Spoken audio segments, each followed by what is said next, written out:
scene like it's never been seen before. From the inside out, through the eyes of eyed predator.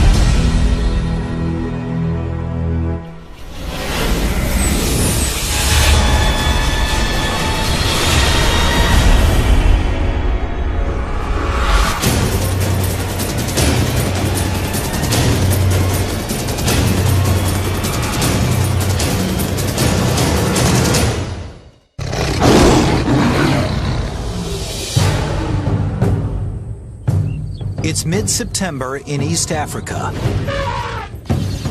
the dry season. These 12 adult lions and 6 cubs live together in a pride, an extended family that stays and hunts together for life. This season is particularly hot and dry, and much of the lion's prey is beginning to migrate to greener pastures, which means fewer hunting opportunities.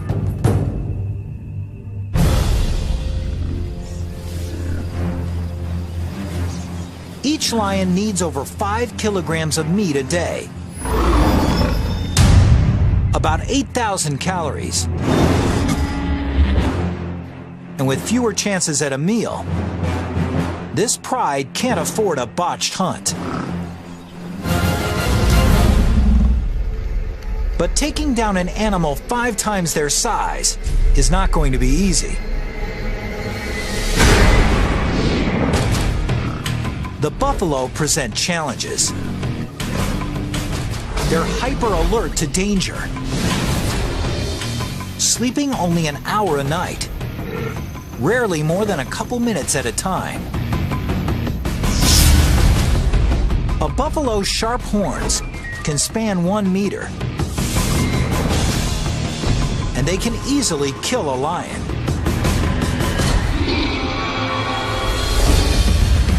And buffalo protect their own.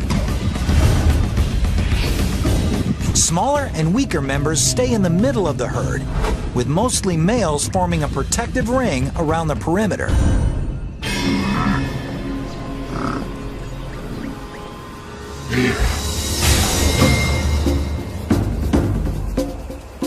So in order to succeed against buffalo or other prey, a lion needs to employ teamwork and strategy.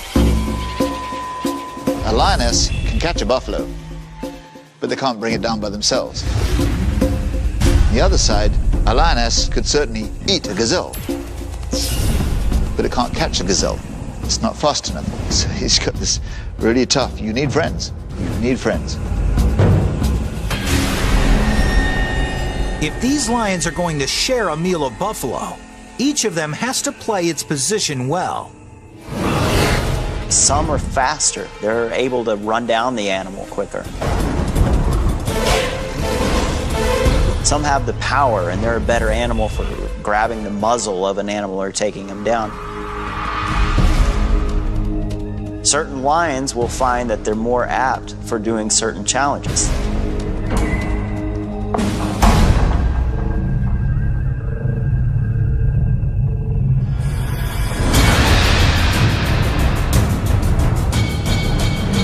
The hunt begins when 2 flushers charge the herd, forcing it into a panicked run.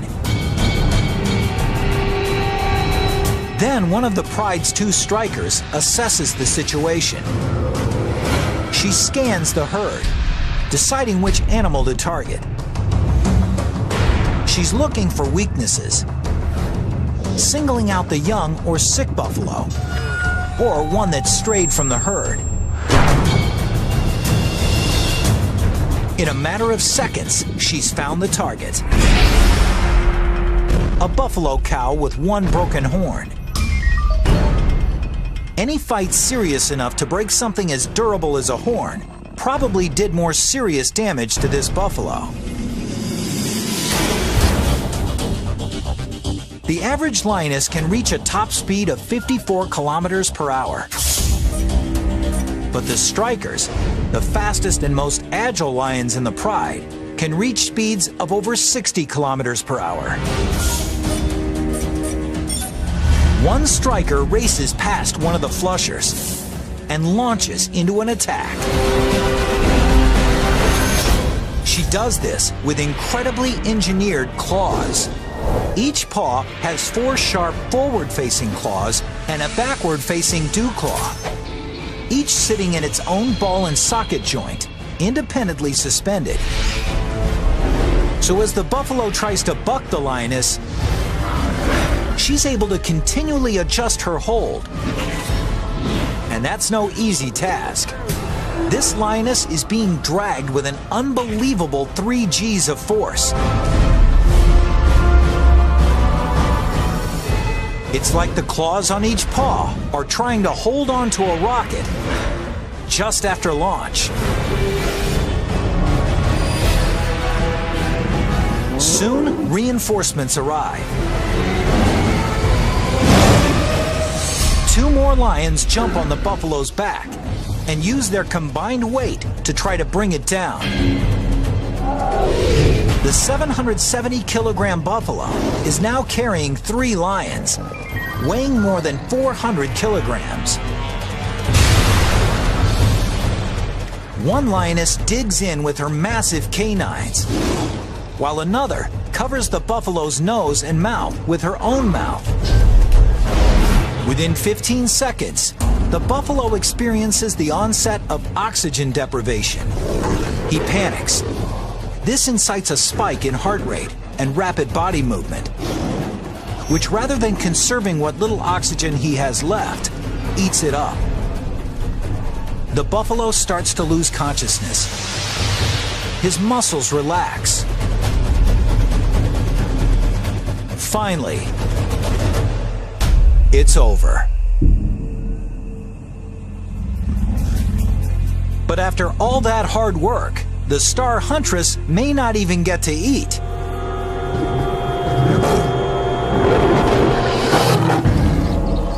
That is until the reigning male lets her. He'll eat almost 20 kilograms of buffalo before the females get a bite.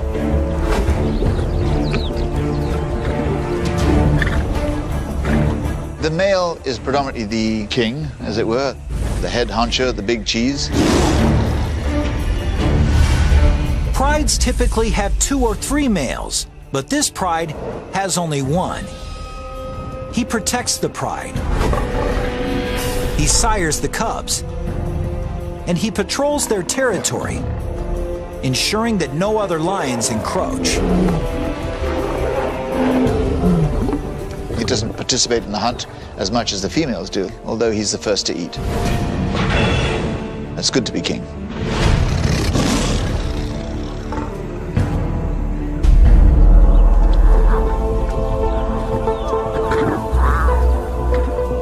It was a particularly good kill. The 450 kilograms of meat will net the pride 700,000 calories, enough to sustain them for nearly a week. The pride eats.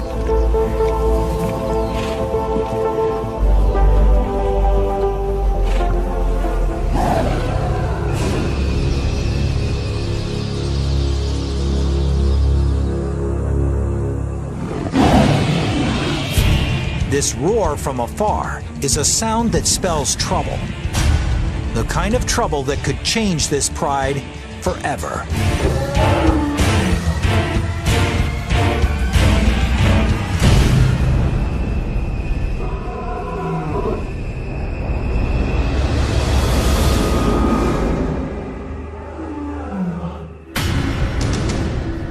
An intruder is approaching. But he's not interested in stealing their buffalo carcass. He's come to challenge the resident male and take over the pride.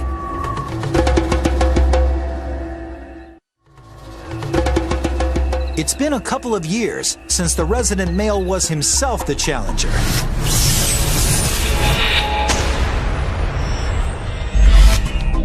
Like most males, his mane started to grow, and he reached sexual maturity at the age of 2. He was then thrown out of the pride he was born into.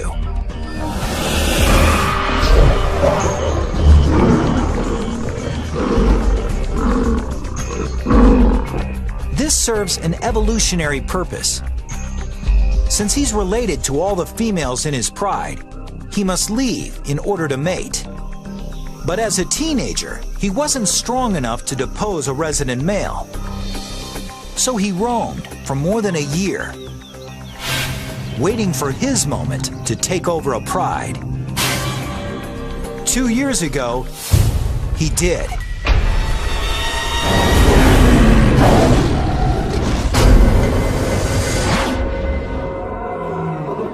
Now, from the sound of the distant roar, the shoe is on the other foot. Personally, I've heard of lions roaring from 6 miles away. And when you realize how far away, it's like, God, but they seem so close.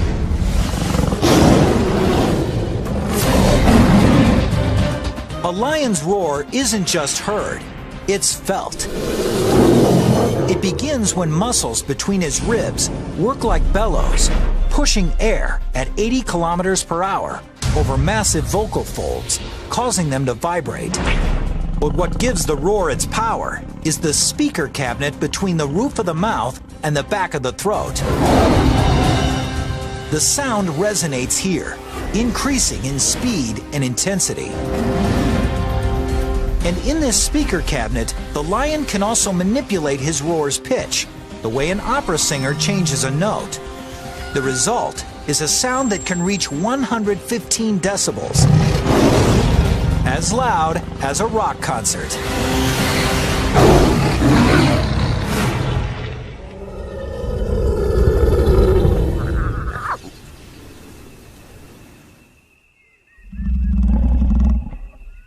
Another roar comes, from much closer this time. A series of staccato grunts with clear beginnings and endings, which make the roaring lion easy to locate. The name of the game is intimidation. I don't think they'd rather kill each other. They don't want to get hurt either, because they know if they get wounded, they're pretty much stuffed. Now, both resident and challenger have a choice. Fight or flee.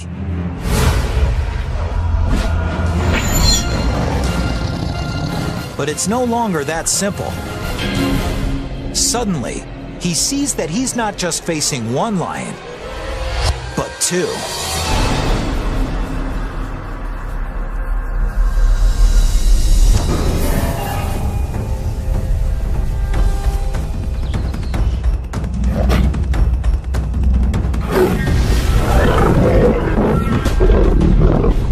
As one intruder attacks the male, the second intruder threatens the pride.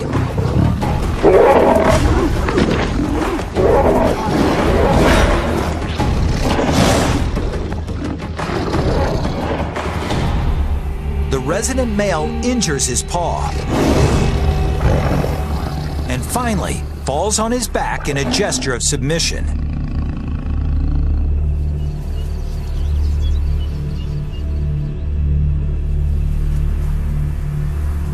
His pride and the territory are no longer his. The more dominant of the two challengers becomes the new leader. And as he takes power, things take a brutal turn.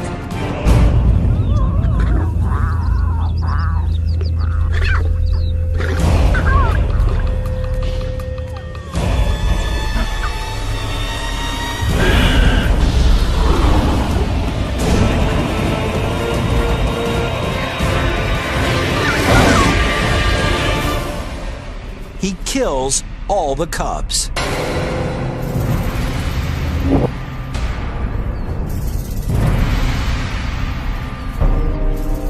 It seems very cruel, but basically he's just wanting to end the kingdom of this former male, to start his own reign.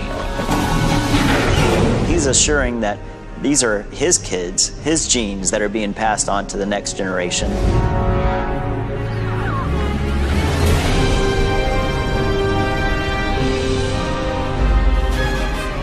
If the new leader can stay with the pride long enough for his cubs to reach adulthood, his genetic line will continue.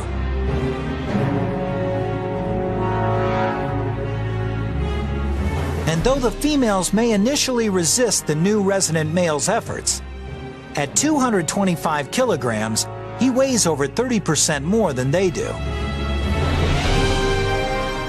But killing the cubs also serves another purpose. It will actually put the lionesses into heat. The years of stability in this pride are gone in a heartbeat. The new resident male leads them out on the hunt with something to prove. Today, they won't be hunting buffalo, but something far more substantial. This prey is over 5 meters tall and weighs 1,800 kilograms, with legs taller than a lion's entire body. Its kick can kill in one blow. I've seen a giraffe give a sideways kick.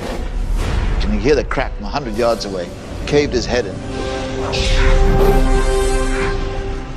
If they're going to take down something that big, the males are going to have to join the hunt. There's no rule of thumb that say males don't hunt. They do. I've seen them actually going after giraffe. And that's a big animal. You need a lot of friends for that one. You need the weight to bring this beast down. A giraffe isn't just big and strong. It's fast and agile too. So the pride will need a unique strategy to succeed. They'll have to set a trap. 3 lionesses have herded this giraffe into a grove of acacia trees, where the rest of the pride is waiting.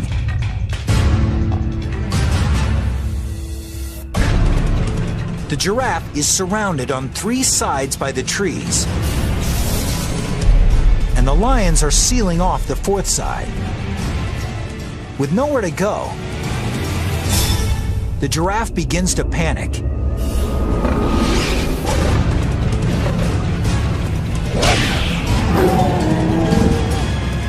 And the lions just wait for the perfect moment to strike.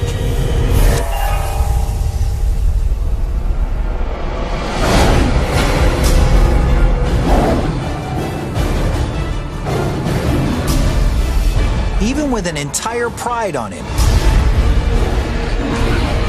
this giraffe has no intention of going down easy.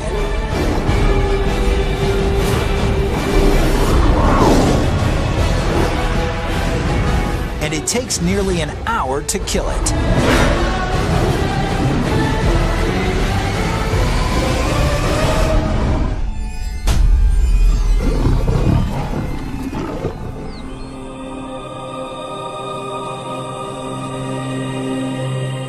While the pride feasts on giraffe,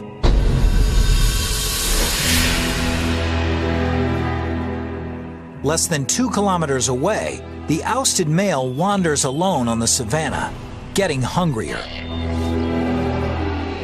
His paw is injured, and worse yet, everywhere he goes is another pride's territory. There could be 3 or 4 prides setting up territory within this 10 to 20 mile radius. And the only chance that he has at that point is just to try to stay undercover, make as little noise as possible, and just keep running until you get out of that pride's territory. He's used to being stealthy to stalk his prey, but now he must keep a low profile to avoid being preyed upon. 4 days ago, he took in almost 30,000 calories, but expending more than 10,000 calories a day, he's got little left in the reserve. In the blink of an eye, everything about his life has changed. Getting hungrier, he's reduced to prowling like a hyena. Meanwhile, his former pride takes its time with such a huge meal. The more than 1 million calories could sustain them for 10 days. If only they could eat the entire giraffe in one meal. Lions will eat 40 pounds of meat and just gorge themselves. They'll go wander off and get a drink of water from the nearest watering hole and then crash out for the next 18 hours.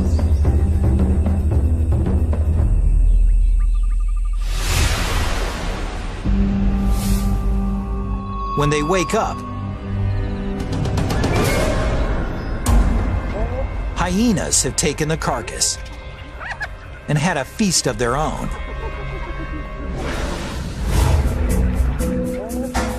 The giraffe could have lasted them more than a week. Instead, they'll be hunting the next evening.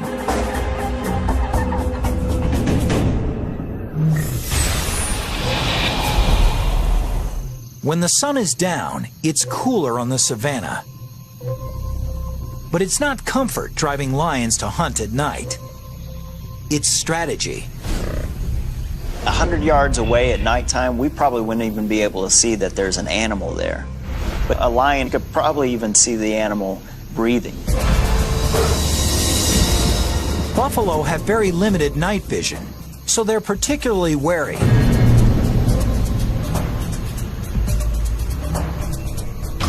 One buffalo, however, wanders away from the herd. When the moon ducks behind a cloud and visibility diminishes even more, the lions, led by their striker, spring into action. Her eyeball, pupil, and lens are proportionately larger than other carnivores, and she can open her pupils 3 times larger than a human can. But the key to her night vision is the unique reflective coating at the back of her eye, which ensures that every possible photon of light makes it to the cells in the retina. It's so effective that in the absence of the moon and stars, even without any clouds reflecting skylight, a lion's eye can produce an image better than night vision goggles. The less light there is, the greater their advantage. Lions are twice as successful hunting at night as they are during the day. And on a moonless night, their success rate nearly quadruples. In total darkness, they're deadly. The unsuspecting bull sees nothing until it's too late.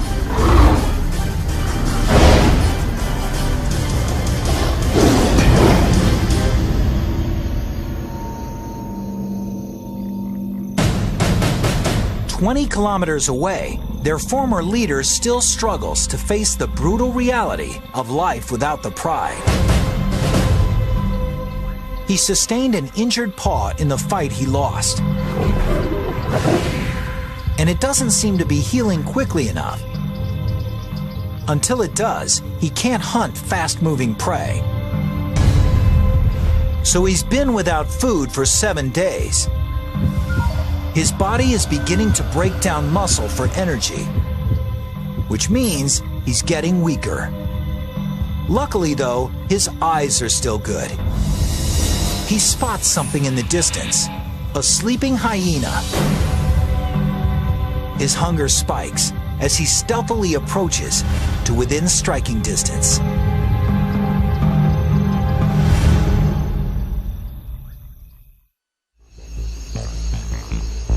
The hyena is a pretty distasteful animal to eat, and they only eat it if they have to, but it's lunch, so he can eat it. That'll sustain him for another week.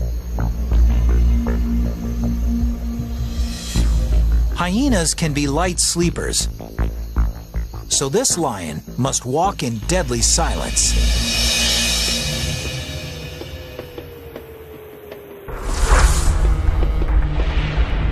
He can avoid breaking a twig underfoot by walking on his toes, where soft toe pads help him distribute weight over the balls of his feet. So his foot seems to cup any obstacle, surrounding it with thick furry padding to muffle any sound of contact. For an approach so silent as to not wake even the lightest sleepers.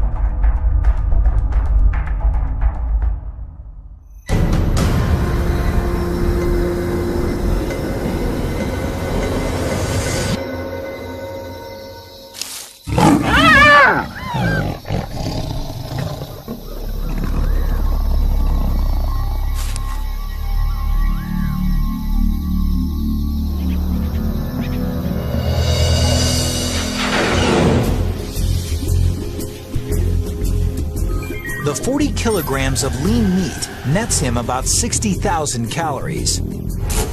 It's not a tasty meal, but he'll sleep with a full belly.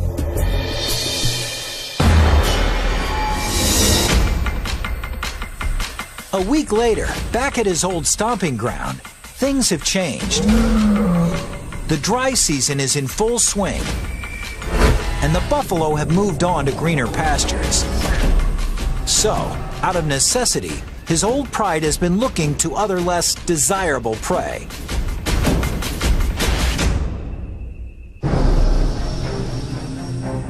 This 55-kilogram impala would provide a decent meal for the pride. But the impala is a formidable opponent. No matter how difficult the challenge, however, these lions have to try.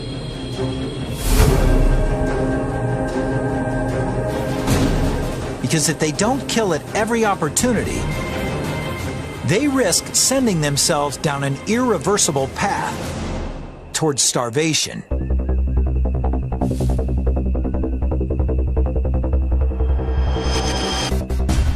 But with the impala's tremendous acceleration, one of the pride's flushers simply can't catch it. A second flusher can't either. But just when it looks like the impala will escape, the pride's fastest lion, one of its strikers, springs perfectly right at the impala's neck.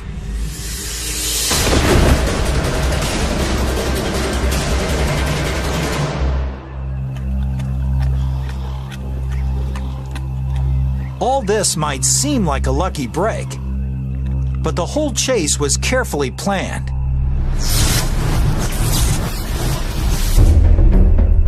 The first lioness's goal isn't to catch the impala, but to direct its course. When the second lioness lunges, it's to steer the impala straight towards the third lioness, who times her lunge perfectly.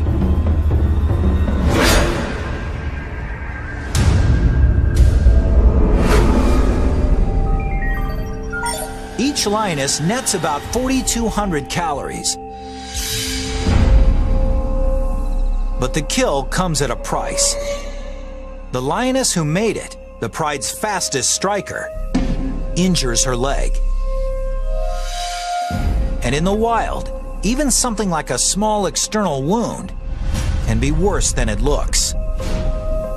She's also suffered an internal injury. In captivity, the average lifespan of a lion is up to 30 years. But in the wild, it's only 15 years. 3 days later, the pride striker is dead. There's no time to mourn. The fastest young lioness takes her place.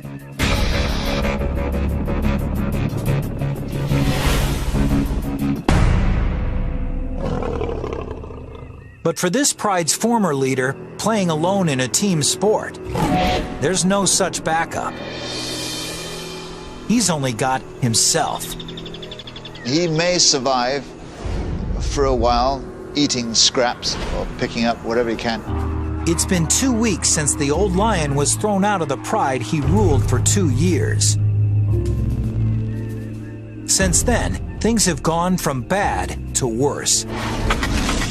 In his heyday, the lionesses in his pride provided him with virtually all the meat he could eat. Without their help, now at a deficit of more than 50,000 calories, he's lost more than 6 kilograms. His body is feeding on itself.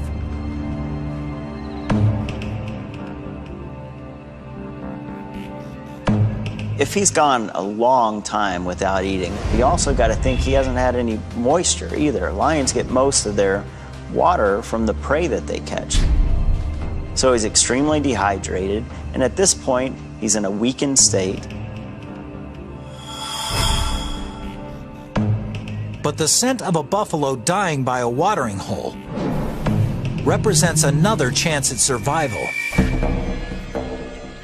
Maybe his last chance.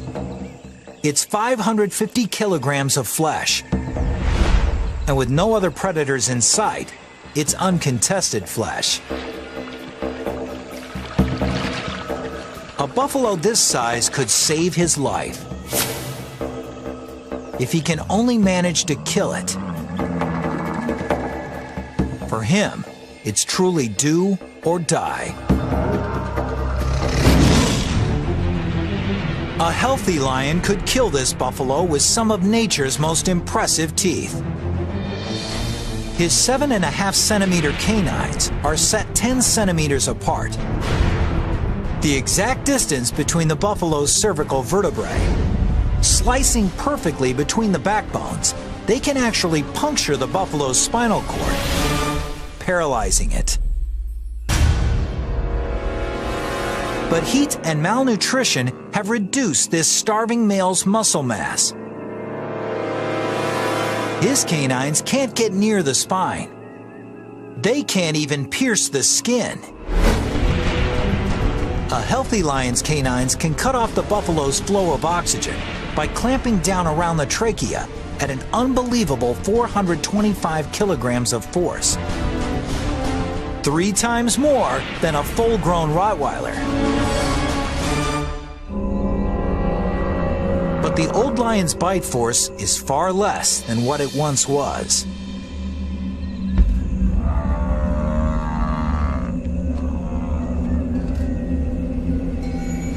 Here's your line. The line o' death, we'll call it.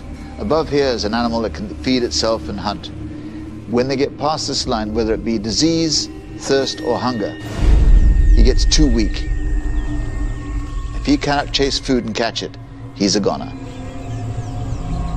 Every effort he makes to suffocate the buffalo fails. Finally, the old lion gives up.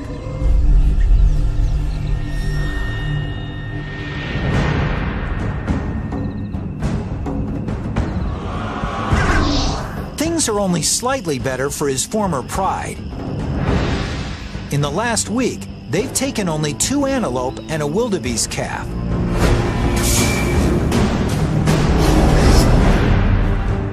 Less than 20% of what they require to sustain themselves.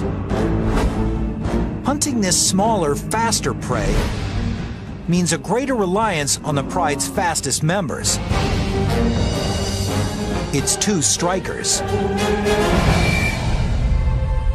But their new strikers slow to catch on. Since replacing the lioness who'd been killed, she's struggled. She's letting the pride's other veteran striker do most of the work. And with only one functioning striker, the pride suffers.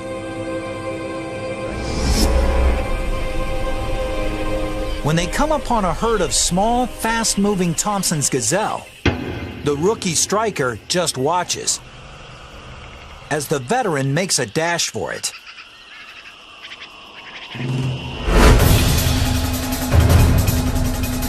The younger, smaller gazelle isn't as fast as an adult, and it's less experienced at eluding predators.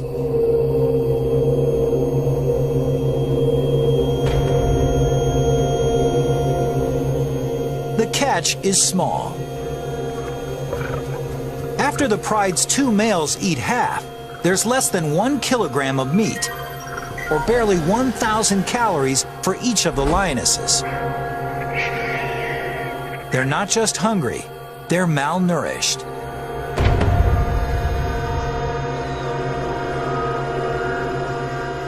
If they don't take larger prey soon, they could die. And once lionesses begin to die of starvation, it's not long before the entire pride is lost.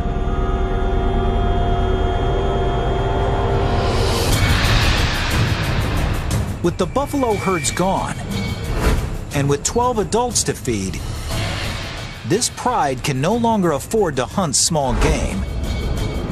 They have to go for whatever's in their path, no matter how dangerous.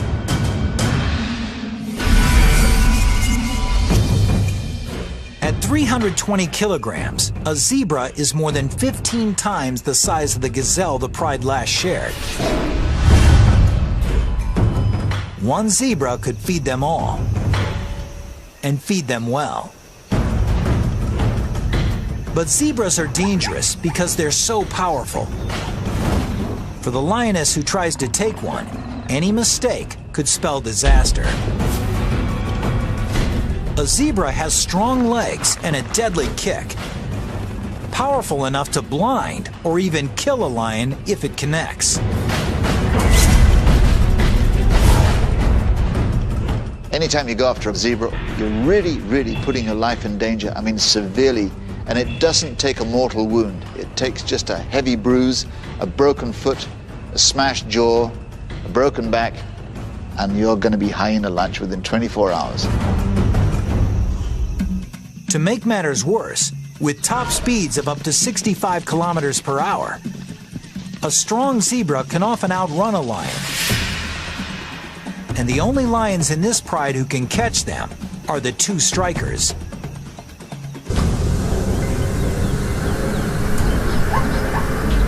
They hold, while one of the pride's flushers disperses the herd.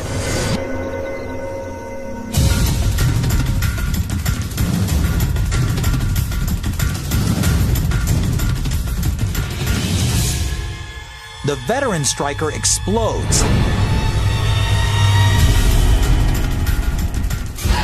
But the untested younger striker just watches and hangs passively back.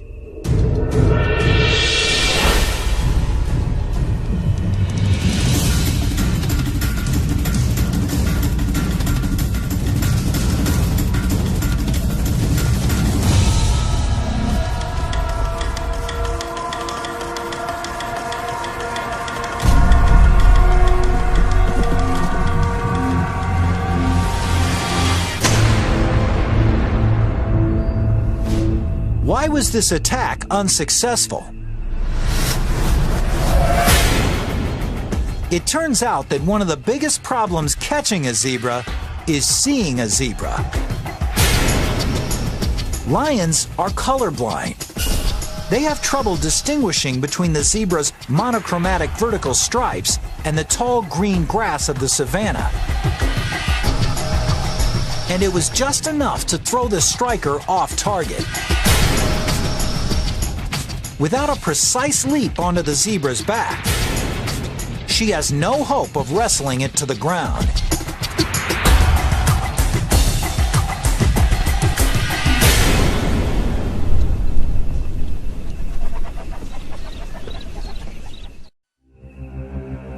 This spells disaster for the pride. If their #1 striker can't take a zebra, it's highly unlikely the rookie can.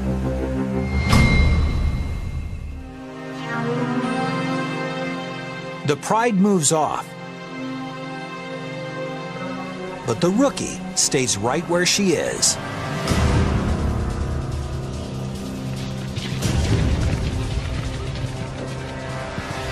She's learned something from the other striker's miss. She positions herself where there's no tall grass between her and the zebra. Then she takes off.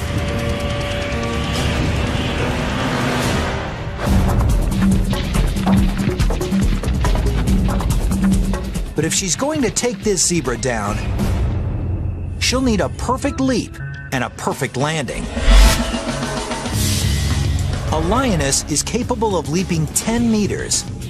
But to do so, all aspects of her anatomy need to work in perfect harmony. First, she'll need to be at the peak of her stride. She'll need extraordinary traction from her rear paws, which plant into ground moving by her at an amazing 17 meters per second. Her fore and back legs extend in perfect unison, triggering a spring-like explosion in her spine. The combination gives her the aerodynamics necessary to fly through the air.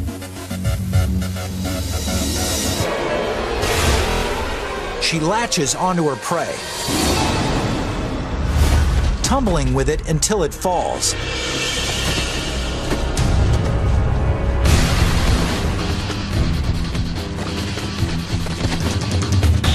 Each claw independently adjusts to the zebra's movements as it struggles. Finally, she clamps her jaws around the zebra's neck, squeezing at 425 kilograms of force and cutting off the zebra's flow of oxygen.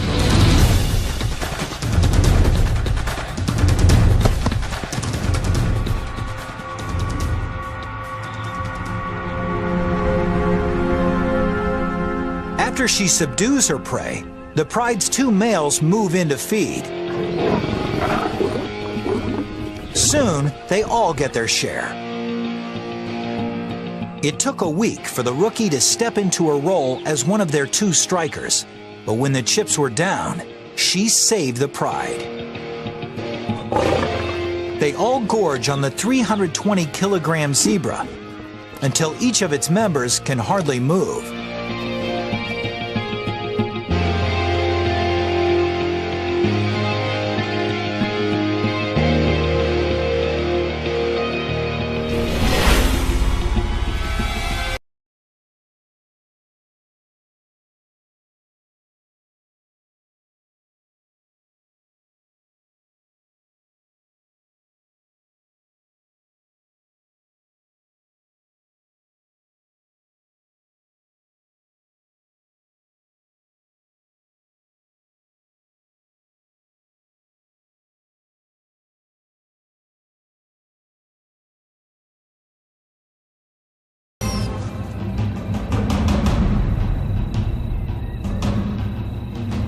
It's a cruel and lonely end for the exiled king.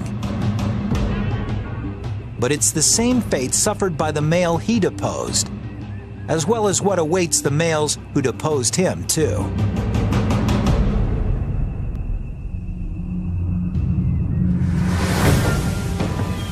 In a few months, the new resident male's cubs are born.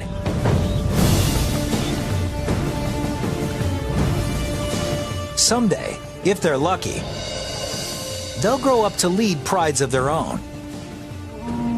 Just like someday they'll be challenged by younger males for those prides.